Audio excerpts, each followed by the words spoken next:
Olá, caros ouvintes, internautas. Vamos nesse hangout mais uma vez juntos e vamos falar sobre a definição de Deus. Entre aspas, porque ninguém pode definir o Deus verdadeiro, o Criador dos céus e da terra, né? Do universo e tudo que há. Que criou o homem à imagem e semelhança dele e é onisciente, onipotente, onipresente, tem a seidade e presciência, né? Então vamos lá. Muito bem. Vamos então com a definição de Deus.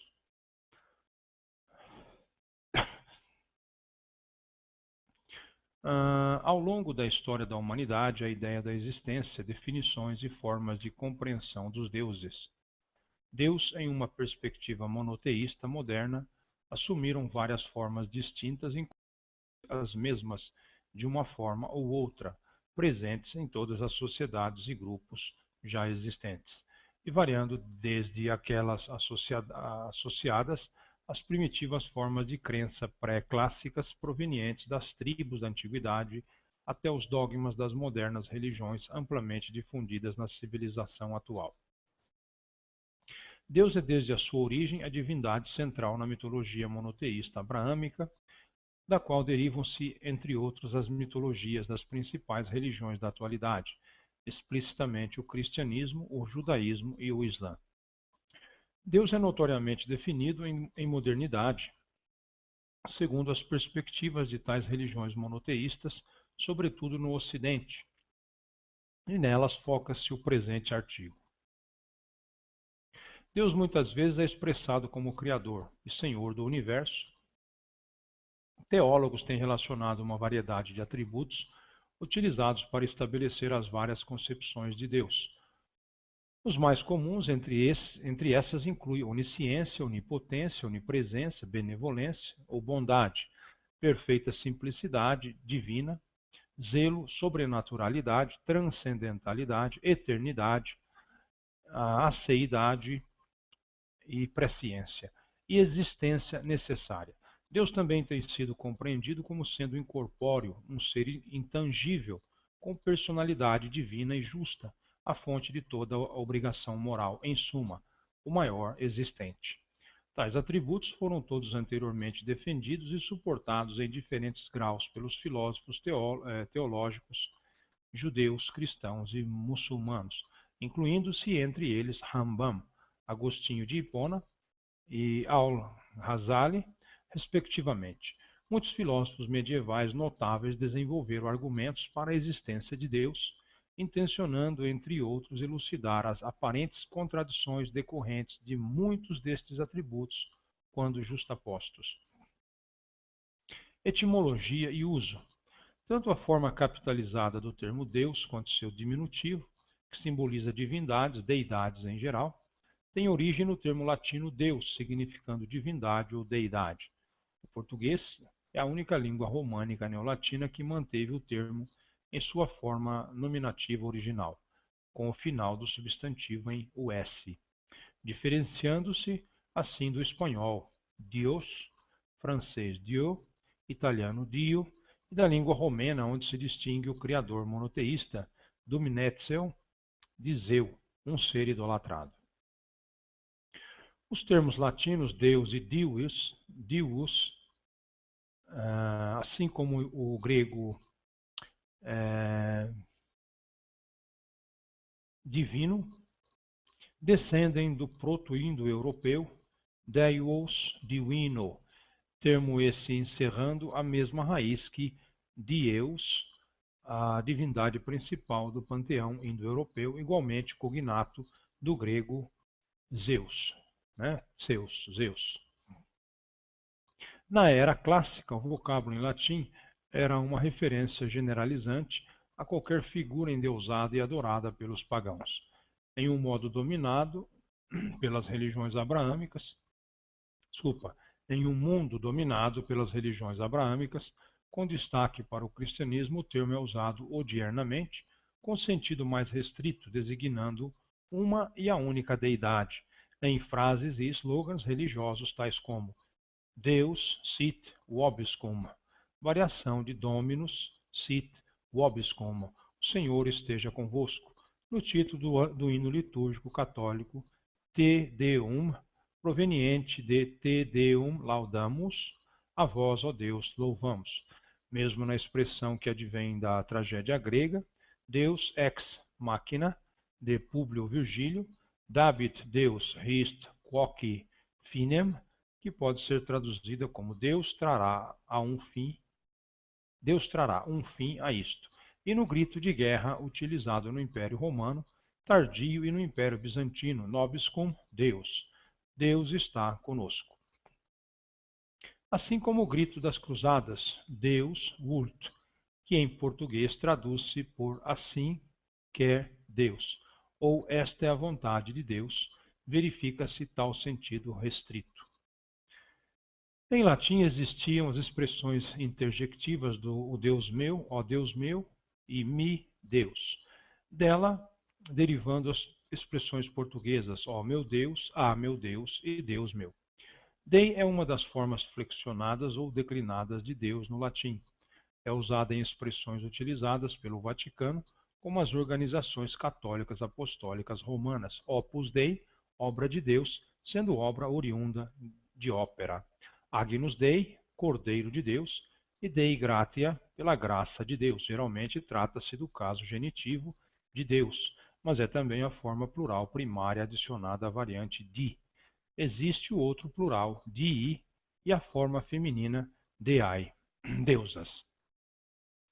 A palavra Deus, através da forma declinada dei, é a raiz de deísmo, panteísmo, panenteísmo e politeísmo, entre outros. E, ironicamente, referem-se todas as teorias, na qual qualquer figura divina é ausente na intervenção da vida humana. Essa circunstância curiosa originou-se do uso do deísmo, nos séculos XVII e XVIII, como forma contrastante do prevalecente teísmo. Teísmo é a crença em um Deus providente e interferente. Seguidores dessas teorias e ocasionalmente seguidores do panteísmo podem vir a usar em várias línguas, especialmente no inglês, o termo Deus ou a expressão ó Deus, ou o Deus, the God, para deixar claro de que a entidade discutida não trata-se de um Deus teísta. Arthur C. Clarke usou-o em seu romance futurista 3001, The Final Odyssey. Nele o termo Deus substituiu God no longínquo século 31, pois God veio a ser associado com fanatismo religioso. A visão religiosa que prevalece em seu mundo fictício é o deísmo. São Jerônimo traduziu a palavra hebraica Elohim para o latim como Deus. A palavra pode assumir conotações negativas em algumas conotações. Na filosofia cartesiana, a expressão Deus deceptor é usado para discutir a possibilidade de um Deus malévolo, Deus deceptor, se for latino, né? Que procura iludir-nos. Esse personagem tem relação com um argumento cético que questiona até onde um demônio ou espírito mau teria êxito na tentativa de impedir ou subverter o nosso conhecimento. Outra é Deus otiosus, no latim, Deus ocioso. Um conceito teológico para descrever a crença num Deus criador que se distancia do mundo e não se envolve em seu funcionamento diário. Um conceito similar é Deus absconditus, Deus absconso ou escondido, de São Tomás de Aquino. Ambas referem-se a uma divindade cuja existência não é prontamente reconhecida, nem através de contemplação, nem via exame ocular de ações divinas in loco. O conceito de Deus otiosus frequentemente sugere em Deus que extenuou-se da ingerência que tinha neste mundo e que foi substituído por deuses mais jovens e ativos que efetivamente se envolve, enquanto Deus absconditus sugere um Deus que conscientemente abandonou este mundo para ocultar-se a lures. A forma mais antiga de escrita da palavra germânica Deus vem do Codex Argenteus cristão do século VI. A própria palavra inglesa é derivada da proto-germânica Gudin.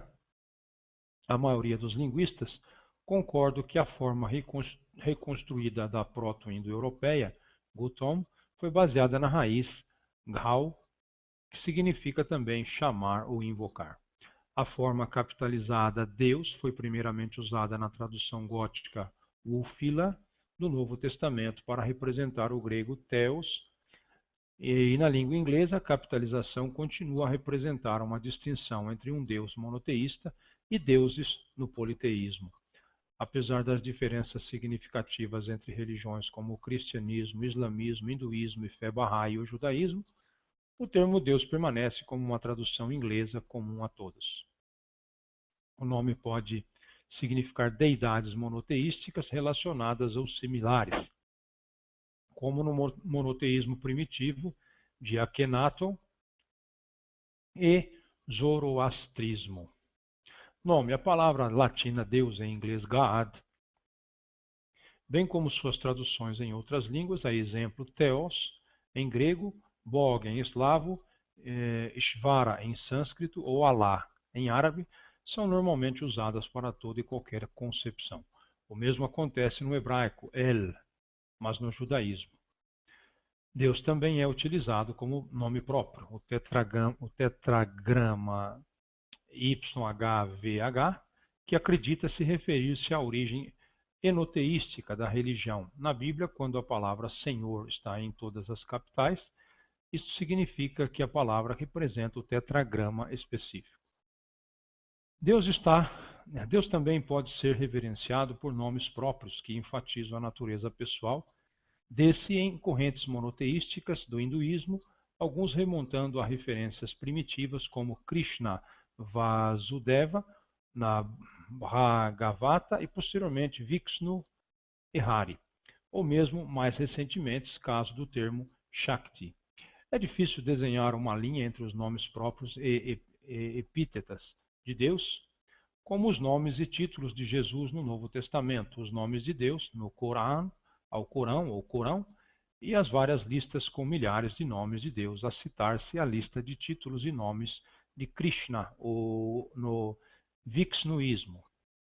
Nas religiões monoteístas atuais, a citarem-se o cristianismo, o judaísmo, zoroastrismo, o islamismo, sikhismo e a fé Bahá'í, o termo Deus refere-se à ideia de um ser supremo, infinito, perfeito, criador do universo, que seria a causa primeira e o fim de todas as coisas. Os povos da Mesopotâmia o chamavam pelo nome, escrito em hebraico como no tetragrama YHVH, que muitos pronunciam em português como Yahvé, mas com o tempo deixaram de pronunciar o seu nome diretamente, apenas se referindo por meio de associações e abreviações ou através de adjetivos como o Salvador, o Criador ou o Supremo, Deus de Israel ou similar. Um bom exemplo desse tipo de associação entre Deus e suas características ou ações, bem como da expressão do relacionamento dos homens com Deus, ainda fazem-se explícitas em alguns nomes e expressões hebraicas como Rafael, curado, Raf, por Deus, El, e árabes, como, então vamos lá, Rafael, curado, Raf, né? Curado por Deus, ele. E aí o nome Rafael, né? Curado por Deus. Em árabes, por exemplo, em Abdallah, Abd, servo, e Allah, de Deus. Muitas traduções das Bíblias cristãs grafam a palavra opcionalmente com a inicial em maiúscula ou em versalete, Deus, substituindo a transcrição referente ao tetragrama YHVH, Yahvé, ou Javé, né, ou Jeová, conjuntamente com o uso de Senhor em versalete para referenciar que se tratava do impronunciável nome de Deus, que na cultura judaica era substituído pela pronúncia Adonai. As principais características desse Deus supremo seriam a onipotência, poder absoluto sobre todas as coisas, a onipresença, poder de estar presente em todo lugar, e a onisciência é poder de saber tudo. E podemos acrescentar aqui também a aceidade e a presciência, né? Essas características foram reveladas aos homens através de textos contidos nos livros sagrados, quais sejam o Bhagavad Gita, dos hinduístas, o Tipitaka dos budistas, o Tanar dos judeus, o Avesta dos zoroastrianos, a Bíblia dos cristãos, o livro de Mormon dos santos dos últimos dias, o Alcorão dos islâmicos, o Guru Granth Sahib dos Sikhs, o Kitab Akadas dos Bahais. Esses livros relatam histórias e fatos envolvendo personagens escolhidos para testemunhar e transmitir a vontade divina na terra ao povo de seu tempo, tais como Abraão e Moisés na fé judaica, cristã e islâmica, Zoroastro na fé zoroastriana, Krishna na fé hindu, Buda na fé budista, Jesus Cristo na fé cristã e islâmica, Maomé na fé islâmica, Guru Nanak no sikhismo, Bab e Baha'u'lláh na fé Bahá'í. A existência de Deus. Há milênios, a questão da existência de Deus foi levantada dentro do pensamento do homem. As principais correntes filosóficas que investigam e procuram dar resposta para a questão são o deísmo, doutrina que considera a razão como a única via capaz de nos assegurar da existência de Deus, rejeitando para tal fim o ensinamento ou a prática de qualquer religião organizada. O deísmo é uma postura filosófica religiosa que admite a existência de um Deus criador, mas rejeita a ideia de revelação divina. Teísmo. O teísmo é um conceito que surgiu no século XVII, contrapõe-se ao ateísmo, deísmo e panteísmo. O teísmo sustenta a existência de um Deus, oposto ao ateísmo, ser absoluto transcendental, contra o panteísmo pessoal, vivo, que atua no mundo através de sua providência, mantendo-o contra o deísmo. No teísmo, a existência de um Deus pode ser provada pela razão e por evidências empíricas, prescindindo da revelação, mas não é negando, contudo, seu ramo principal é o teísmo cristão, que fundamenta sua crença em Deus e na sua revelação sobrenatural através da Bíblia. Teísmo agnóstico. Existe ainda o teísmo agnóstico, que é a filosofia que engloba todo o teísmo quanto o agnosticismo. Um teísta agnóstico é alguém que admite não poder ter conhecimento algum acerca de Deus, mas decide acreditar em Deus mesmo assim. A partir do teísmo se desenvolve a teologia, que é encarada rapidamente, mas não exclusivamente do ponto de vista da fé. Embora tenha suas raízes no teísmo, pode ser aplicada e desenvolvida no âmbito de todas as religiões. Não deve ser confundida com o estudo e codificação dos rituais e legislação de cada credo.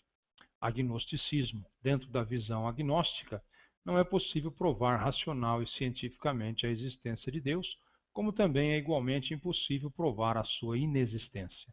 O agnóstico pode ser teísta ou ateísta, dependendo da posição pessoal de acreditar sem certeza na existência ou não de divindades. Ateísmo. O ateísmo engloba tanto a negação da existência de divindades, quanto a simples ausência da crença em sua existência. Em resumo, podem-se distinguir três linhas centrais de pensamento. Entre os teístas, além das revelações oriundas de livros considerados sagrados, como a Bíblia, muitos argumentam que pode-se conhecer Deus e suas qualidades observando a natureza e suas criações. Argumentam que existem evidências científicas suficientes que inequivocamente implicam uma fonte de energia ilimitada e que esta seria o criador da substância do universo. Alegam-se observando a ordem, o poder e a complexidade da criação. Tanto macroscópica quanto microscópica, podem inequivocamente concluir essa existência de Deus. Como exemplo, uma das correntes cristãs que defende tal posição é a dos protestantes norte-americanos engajados no movimento do desenho inteligente. William Dembski é um dos defensores dessa linha de pensamento. Para vários ateístas e agnósticos, a situação é diferente. Para a maioria desses, a definição de Deus, conforme proposta pelos teístas, se faz por sentença não testável frente ao mundo natural, que segue seu curso seguindo regras inexoráveis. E nesses termos, Deus é sustentado apenas por fé, não havendo razão física natural que permita decisão racional, ou a favor ou contra. Sua Excelência citam não raramente a fim de corroborar seu posicionamento a postura similar adotada pela ciência moderna, a de que Deus, ou deuses, transcende aos tubos de ensaio, e que por tal não se pode entrar empiricamente nos méritos daqueles ou nos méritos daquele. Adotam em essência o posicionamento definido pela ciência, sendo Marcelo Gleiser um dos defensores dessa linha de pensamento. Há ainda os que vão além e afirmam que a situação inicial se inverte. Para alguns ateístas, a análise fria do universo e de que nele e na Terra ocorrem Para alguns ateístas, a análise fria do universo e do que nele e na Terra ocorrem mostra-nos claramente que não há um Deus ou mesmo uma deidade onipotente qualquer atrelados. Segundo essa corrente de pensamento, o universo, se fosse projetado e concebido por um ser onipotente, onisciente, justo e paternal, como geralmente definido pelos teístas, teria certamente características muito distintas das cientificamente observadas. Richard Dawkins é um dos mais famosos defensores dessa linha de pensamento. Concepções de Deus. As concepções de Deus variam amplamente. Filósofos e teólogos têm estudado inúmeras concepções de Deus desde o início das civilizações, focando-se, sobretudo, nas concepções socializadas ou institucionalizadas, já que concepções de Deus formuladas por pessoas individuais usualmente variam tanto que não há claro consenso possível sobre a natureza de Deus. As concepções abraâmicas de Deus incluem a visão cristã da Trindade, a definição cabalística de Deus do misticismo judaico e os conceitos islâmicos de Deus. As religiões indianas diferem no seu ponto de vista do divino, pontos de vista de Deus no hinduísmo variam de região para região, seita e de casta, que vão desde as monoteístas até as politeístas, sendo o ponto de vista sobre Deus no budismo praticamente não teísta. Nos tempos modernos, mais comuns conceitos abstratos foram desenvolvidos, tais como a teologia do processo e teísmo aberto. O filósofo francês contemporâneo Michael Henry tem proposto, entretanto, uma definição fenomenológica de Deus como a essência fenomenológica da vida. Doutrina espírita considera Deus a inteligência suprema, causa primeira de todas as coisas, eterno, imutável e material único, onipotente e soberanamente justo e bom. Reconhece-se a inexorabilidade das leituras naturais, contudo, todas as leis da natureza são leis divinas, pois Deus é seu autor. Martinismo. Nesta doutrina podemos encontrar no livro Corpus Hermeticum a seguinte citação: vejo o todo, vejo-me na mente. No céu eu estou, na terra, nas águas, no ar, estou nos animais, nas plantas, estou no útero, antes do útero, após o útero, estou em todos os lugares.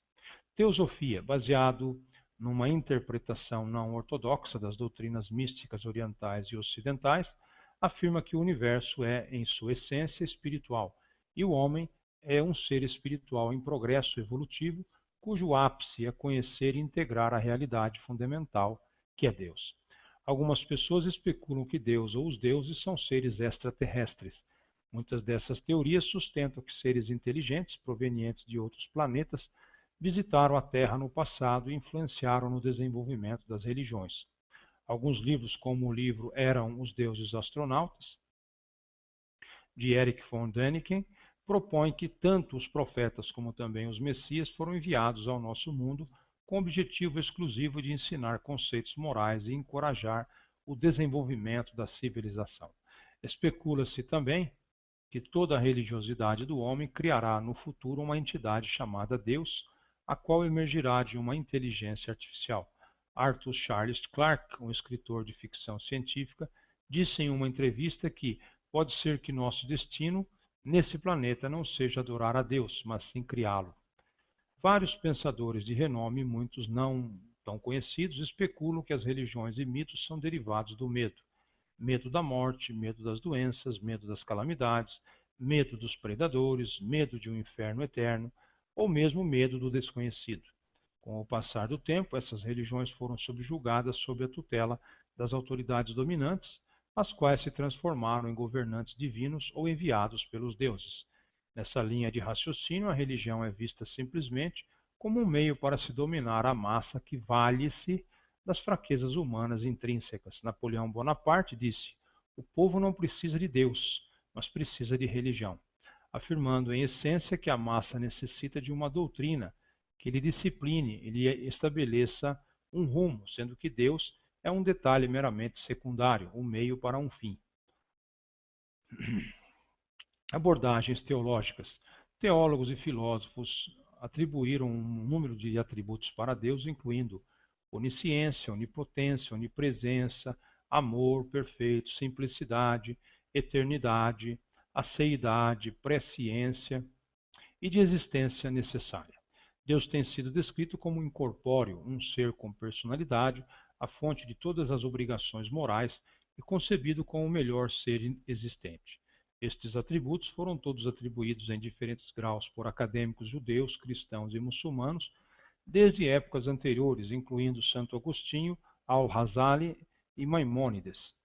Muitos argumentos desenvolvidos por filósofos medievais para a existência de Deus buscaram compreender as implicações precisas dos atributos divinos. Conciliar alguns desses atributos gerou problemas filosóficos e debates importantes. A exemplo, a onisciência de Deus implica que Deus sabe como agentes livres irão escolher para agir. Se Deus sabe isso, a aparente vontade deles pode ser ilusória, ou o conhecimento não implica predestinação. E se Deus não sabe, então não é onisciente. Nos últimos séculos tem-se visto na filosofia rigorosas perguntas acerca dos argumentos para a existência de Deus. Essas propostas por filósofos tais como Immanuel Kant, David Hume e Anton Flew, mesmo Kant, embora considerasse que o argumento de moralidade era válido, fez várias críticas aos usuais argumentos empregados. A resposta teísta tem sido usualmente fundada em argumentos como os de Alvin Plantinga, que afirmam que a fé é adequadamente básica, ou em argumentos como Richard Swinburne, fundados na posição evidencialista. Alguns teístas concordam que nenhum dos argumentos para a existência de Deus são vinculativos, mas alegam que a fé não é um produto da razão, mas exige risco. Não haveria risco, dizem, se os argumentos para a existência de Deus fossem tão sólidos quanto as leis da lógica, uma posição assumida por Pascal, bem ao estilo: "O coração tem razões que a razão não conhece". A maior parte das grandes religiões consideram Deus não como uma metáfora, mas um ser que influencia a existência de cada um no dia a dia. Muitos fiéis acreditam na existência de outros seres espirituais e dão-lhes nomes como anjos, santos, djinni, demônios e devas. Teísmo e deísmo. O teísmo sustenta que Deus existe realmente, objetivamente e independentemente do pensamento humano. Sustenta que Deus criou tudo, que é onipotente e eterno, e é pessoal, interessado e responde às orações. Afirma que Deus é tanto imanente e transcendente, portanto Deus é infinito e, de alguma forma, presente em todos os acontecimentos do mundo. A teologia católica sustenta que Deus é infinitamente simples e não está sujeito involuntariamente ao tempo. A maioria dos teístas asseguram que Deus é onipotente, onisciente e benevolente, embora esta crença levante questões acerca da responsabilidade de Deus para com o mal e sofrimento no mundo. Alguns teístas atribuem a Deus uma autoconsciência ou uma proposital limitação da onipotência, onisciência ou benevolência. O teísmo aberto, pelo contrário, afirma que, devido à natureza do tempo, a onisciência de Deus não significa que a divindade pode prever o futuro. O teísmo é, por vezes, utilizado para se referir, em geral, para qualquer crença em um Deus ou deuses, ou seja, politeísmo ou monoteísmo. O deísmo afirma que Deus é totalmente transcendente. Deus existe, mas não intervém no mundo, para além do que era necessário para criá-lo.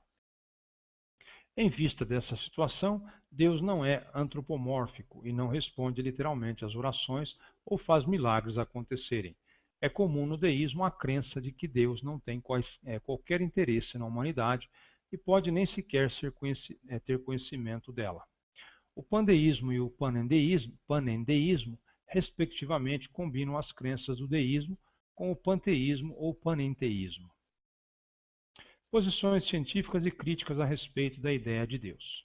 Stephen Jay Gould propôs uma abordagem dividindo o mundo da filosofia no que ele chamou de magistérios não sobrepostos. Nessa visão, as questões do sobrenatural, tais como as relacionadas com a existência e a natureza de Deus, são não empíricas e estão no domínio próprio da teologia. Os métodos da ciência devem ser utilizados para responder a qualquer questão empírica sobre o mundo natural e a teologia deve ser usada para responder perguntas sobre o propósito e o valor moral. Nessa visão, a percepção de falta de qualquer passo empírico do magistério do sobrenatural para eventos naturais faz da ciência o único ator no mundo natural. Outro ponto de vista exposto por Richard Dawkins é que a existência de Deus é uma questão empírica, com o fundamento de que um universo com um Deus seria um tipo completamente diferente de um universo sem Deus, e poderia ser uma diferença científica. Carl Sagan argumentou que a doutrina de um criador do universo era difícil de provar ou rejeitar e que a única descoberta científica concebível que poderia trazer desafios seria um universo infinitamente antigo. Stephen Hawking argumenta que, em vista das recentes descobertas e avanços da ciência, sobretudo na área da cosmologia, a existência de um Deus responsável pela existência e pelos eventos do universo mostra-se não apenas desnecessária, mas também altamente improvável, para não dizer incompatível. Antropomorfismo. Pascal Boyer argumenta que, embora exista uma grande variedade de conceitos sobrenaturais encontrados ao redor do mundo, em geral, os seres sobrenaturais tendem a se comportar tanto como as pessoas.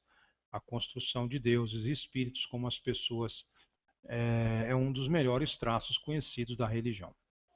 Ele cita exemplos de mitologia grega, que é, na sua opinião, mais como uma novela moderna do que outros sistemas religiosos.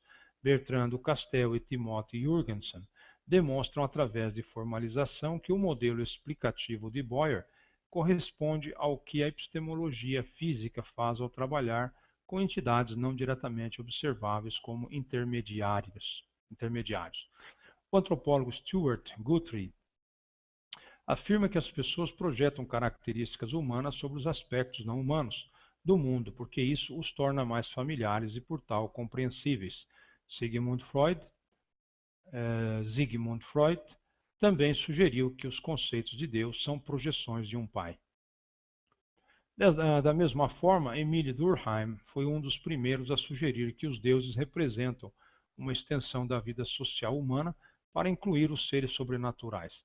Em linha com esse raciocínio, o psicólogo Matt Rossano afirma que quando os humanos começaram a viver em grupos maiores, eles podem ter criado os deuses como um meio de garantir a moralidade.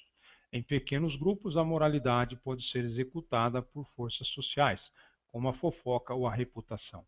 No entanto, é muito mais difícil impor a moral usando as forças sociais em grupos muito maiores, ele indica que ao incluir sempre deuses e espíritos atentos, os homens descobriram uma estratégia eficaz para a contenção do egoísmo e a construção de grupos mais cooperativos.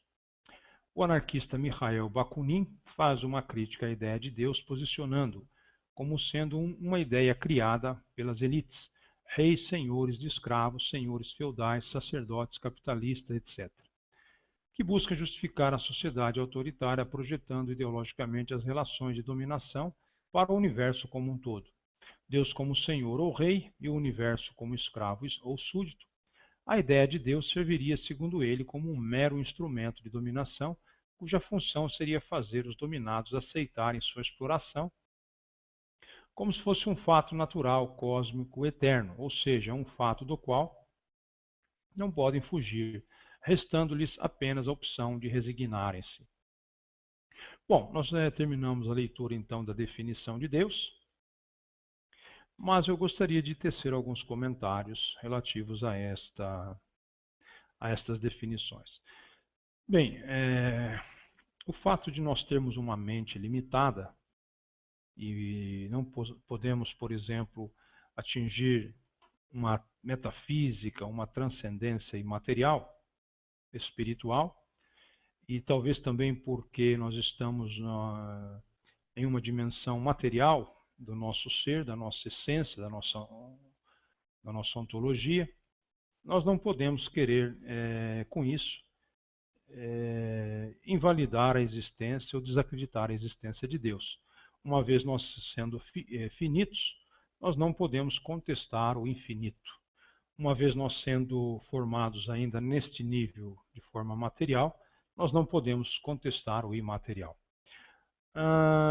Uma outra situação também, nós observamos que Deus tem nos dado o livre-arbítrio, e na pessoa de Jesus Cristo, conforme a imagem e semelhança do Deus, conforme a hipóstase, ou conforme a segunda pessoa da Trindade, né? Deus, Filho e Espírito Santo, Jesus era o Filho, ele não demonstrou em momento algum se usurpar, querer ser Deus, querer dominar, pelo contrário, ele demonstrou humildade, amor, resignação, abnegação, misericórdia, justiça, perdão, enfim, todas as possibilidades positivas de existência terrenal, material e humana. Agora, eu vejo uma situação, o fato de nós não conseguirmos expressarmos ou apreendermos até então a existência de Deus, com a nossa mente finita, isso não quer dizer que nós venhamos dizer que Deus não exista. Né? Nós podemos observar que existe uma inteligência superior, demonstrável na criação dos céus e da terra, a ordem do cosmos, né? O próprio cosmos se chama de mundo, ordem estabelecida, e nós observamos que uma cadeia, né, foi gerada para poder existir a existência do ser humano na face da terra. O homem foi uma das últimas criaturas de Deus, com a intenção de ser a sua imagem e sua semelhança. E nós observamos que para existir o homem, Deus fez antes, com a sua onisciência, onipotência, onipresença, uma série de situações escalonadas para que o homem pudesse ter vida. O homem não poderia existir sem água, sem oxigênio, sem alimentos, sem animais, né? Para tirar os seus alimentos, para fazê-los de cargas, de transportes. O homem não poderia existir, por exemplo, sem uma esposa, sem uma mulher, sem uma família, né? Então existiu aí todo um escalonamento prévio que antes que Deus fizesse o homem, ele criou situações propícias para que o homem viesse a existir. Torno a dizer, o homem não poderia viver sem água, não poderia viver sem oxigênio, não poderia viver sem alimento, não poderia viver praticamente sem o dia e a noite para trabalhar e descansar, trabalhar durante o dia e descansar durante a noite, né? Não poderia viver sem uma esposa, não poderia viver sem uma família, etc, etc. Então Deus fez através da sua onisciência, onipotência, onipresença, todas as coisas que o homem tem necessidade para que viesse a ter existência. Se Deus não tivesse previamente feito todas essas coisas, não teria como o homem subsistir. E um outro fato também interessante é que quando nós negamos a Deus, nós negamos a nossa existência. Nós negamos que nós não tivemos origem, não tivemos de onde viemos, não sabemos de onde viemos e não temos destino. Ou seja, nós não sabemos para onde iremos. E o homem fica nesse meio termo, do nascimento à morte. Essa ínfima existência, negando, portanto, a parte incorpórea do homem. Como muitos dicotomistas dizem o homem ser corpo e alma, e os tricotomistas dizem o homem ser corpo, mente e alma. Né? Então, de onde veio a alma? De onde veio o hálito de vida? Né? Então, o fato de nós sermos limitados não quer dizer que nós venhamos aí querer inventar regrinha, querer dizer que Deus não existe, que isso aí é conversa fiada, pelo fato de você não poder fazer nada, você ser uma pessoa praticamente limitada, uma pessoa material, uma pessoa presa à matéria, presa aos cinco sentidos. Agora, isso não quer dizer, e não venha me dar o direito de dizer que Deus não existe, porque desta forma eu estaria negando a minha própria existência, a tua própria existência. Você não veio de local algum, você não teve origem e você não tem um destino. Então você não existe, né? Você é uma simples ilusão, é praticamente um ser praticamente finito, né? Você está fadado praticamente a matéria portanto não sabe de onde veio, para onde vai, e sabe que você começou num útero e vai terminar em uma cova funerária em um cemitério. E eu acho que isso é muito ridículo, muito mesquinho, de uma mente que não tem o que fazer e não tem praticamente nada a oferecer, ficam inventando conjecturas, ficam inventando postulados, conceitos, para querer deixar o seu nome na história, para querer se tornar praticamente um, um vulto histórico, um ser histórico, alguém conhecido, alguém que deixou uma contribuição. Mas que a sua contribuição seja positiva, meu amigo. Não seja uma contribuição destrutiva, negativa, maléfica, né? Produto de uma mente limitada, finita e insana. Então, o fato de eu não ter condições para eu transcender a matéria e os cinco sentidos não me dá o direito de negar a existência do Criador. Né? E se nós sabemos, nós falamos, nós andamos, nós praticamente estudamos, é porque nós tivemos aí um arquétipo, nós temos aí uma imagem e semelhança de algo, de alguém que possui essas características que são distintas dos animais, que muito podem ter ânima, né? Podem possuir a vida, os animais, os vegetais também têm vida têm vida vegetal. O animal tem vida animal, mas o homem tem vida animal e tem vida racional. Né? Nós somos os únicos da espécie natural que nós podemos refletir, raciocinar, falar, andar, tomarmos atitudes, né? E estamos presos sim ao livre-arbítrio, talvez à razão e à consequência, a causa e o efeito, mas nós realmente somos distintos. Nós temos praticamente herdado um arquétipo que nos distingue de todos os outros seres da natureza. Portanto, não queira invalidar algo que você não tem explicação ou você não pode alcançar. Né? Repito, nossa mente, por ser finita e limitada, isso não quer dizer que nós venhamos negar o infinito e o ilimitado. Ou seja, o onisciente, onipotente, onipresente, aquele que tem a seidade e presciência. Né? Então não fique com essa de negar a ti mesmo, né? Porque você não sabe de muitas coisas e você acaba praticamente negando a existência e a essência do ser humano, feito à imagem e semelhança de Deus, o único ser, o único ente que porta a razão, que porta a ciência, que porta a fala, né, o raciocínio e uma alma que prestará conta diante de Deus para o juízo eterno, preparada para viver com Deus ou viver no inferno ou talvez ser fadado à morte eterna. Então vamos ficar com essas definições, né?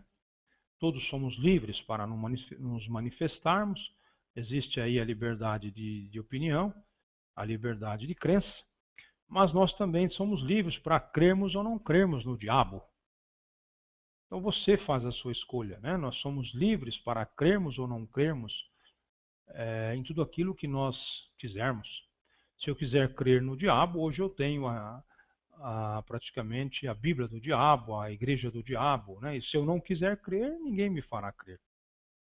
Então nós temos o livre-arbítrio. Agora, para tudo existe uma razão, de uma razão existe uma consequência. E para toda causa existe um efeito. Nem tudo está livre e absoluto no tempo e no espaço.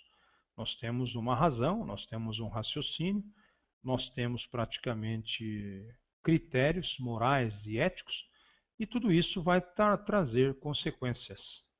Né? Nós vamos ter razões disso e consequências disso. E nós também temos a influência da causa e do efeito. Portanto, nós encerramos por aqui. Uma boa noite e até um próximo Hangout. E só mais uma coisa, falando a respeito de Deus, Nós também temos que respeitar, né, na mitologia grega, Zeus, né, um deus politeísta, de uma concepção pagã, politeísta e, portanto, cheia de idolatria, né, e adoração aos deuses. Zeus significa um substantivo masculino plural, né? Então nós temos aí Zeus, um substantivo masculino plural, cujo significado era luminosidade, luz intensa, uma luz muito forte, né? Então observamos essa situação de Zeus na mitologia grega. Substantivo masculino plural, luminosidade, luz muito forte. Obrigado, até um próximo Hangout.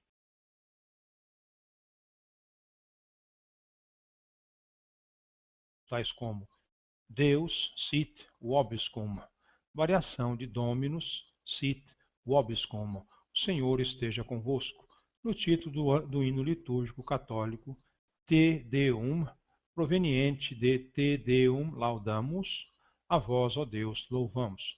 Mesmo na expressão que advém da tragédia grega, Deus ex machina, de Públio Virgílio, Dabit Deus hist quoque finem, que pode ser traduzida como Deus trará um fim a isto. E no grito de guerra utilizado no Império Romano tardio e no Império Bizantino, nobis cum Deus. Deus está conosco. Assim como o grito das cruzadas, Deus vult, que em português traduz-se por assim quer Deus, ou esta é a vontade de Deus, verifica-se tal sentido restrito. Em latim existiam as expressões interjectivas do o Deus meu, ó Deus meu, e mi Deus. Dela derivando as expressões portuguesas, ó meu Deus, ah meu Deus e Deus meu.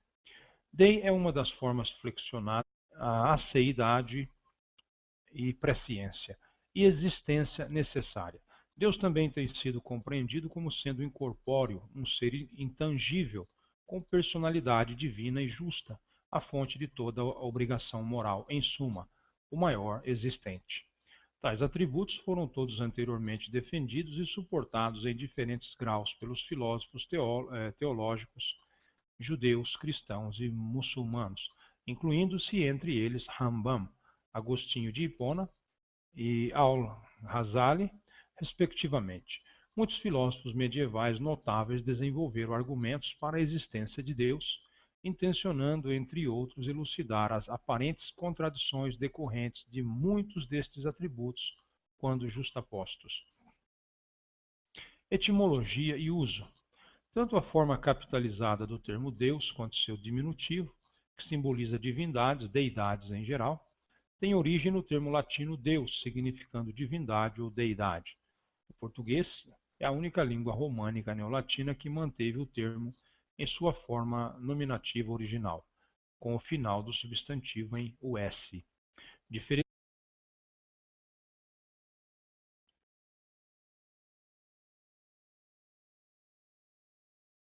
Olá, caros ouvintes, internautas, vamos nesse hangout mais uma vez, juntos, e vamos falar sobre a definição de Deus.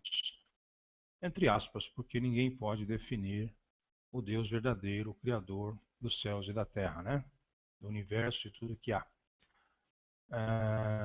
Que criou o homem à imagem e semelhança dele, e é onisciente, onipotente, onipresente, tem a seidade e presciência, né? Então vamos lá. Muito bem. Vamos então com a definição de Deus.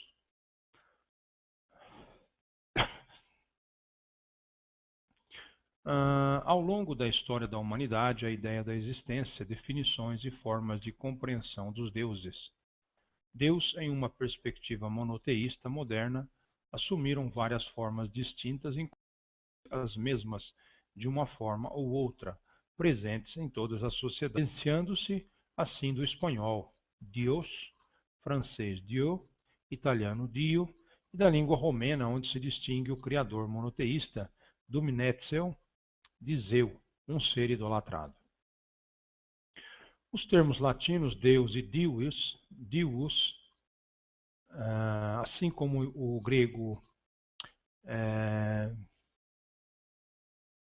divino, descendem do proto-indo-europeu Deus divino, termo esse encerrando a mesma raiz que Dieus, a divindade principal do panteão indo-europeu, igualmente cognato do grego Zeus, né? Zeus. Na era clássica, o vocábulo em latim era uma referência generalizante a qualquer figura endeusada e adorada pelos pagãos, em um modo dominado pelas religiões abraâmicas, em um mundo dominado pelas religiões abraâmicas, com destaque para o cristianismo, o termo é usado odiernamente, com sentido mais restrito, designando uma e a única deidade, em frases e slogans religiosos, cidades e grupos já existentes, e variando desde aquelas associadas às primitivas formas de crença pré-clássicas provenientes das tribos da antiguidade até os dogmas das modernas religiões amplamente difundidas na civilização atual. Deus é desde a sua origem a divindade central na mitologia monoteísta abraâmica, da qual derivam-se, entre outros, as mitologias das principais religiões da atualidade, explicitamente o cristianismo, o judaísmo e o islã. Deus é notoriamente definido em modernidade, segundo as perspectivas de tais religiões monoteístas, sobretudo no Ocidente, e nelas foca-se o presente artigo. Deus muitas vezes é expressado como Criador e Senhor do universo. Teólogos têm relacionado uma variedade de atributos utilizados para estabelecer as várias concepções de Deus. Os mais comuns entre essas incluem onisciência, onipotência, onipresença, benevolência ou bondade, perfeita simplicidade divina, zelo, sobrenaturalidade, transcendentalidade, eternidade,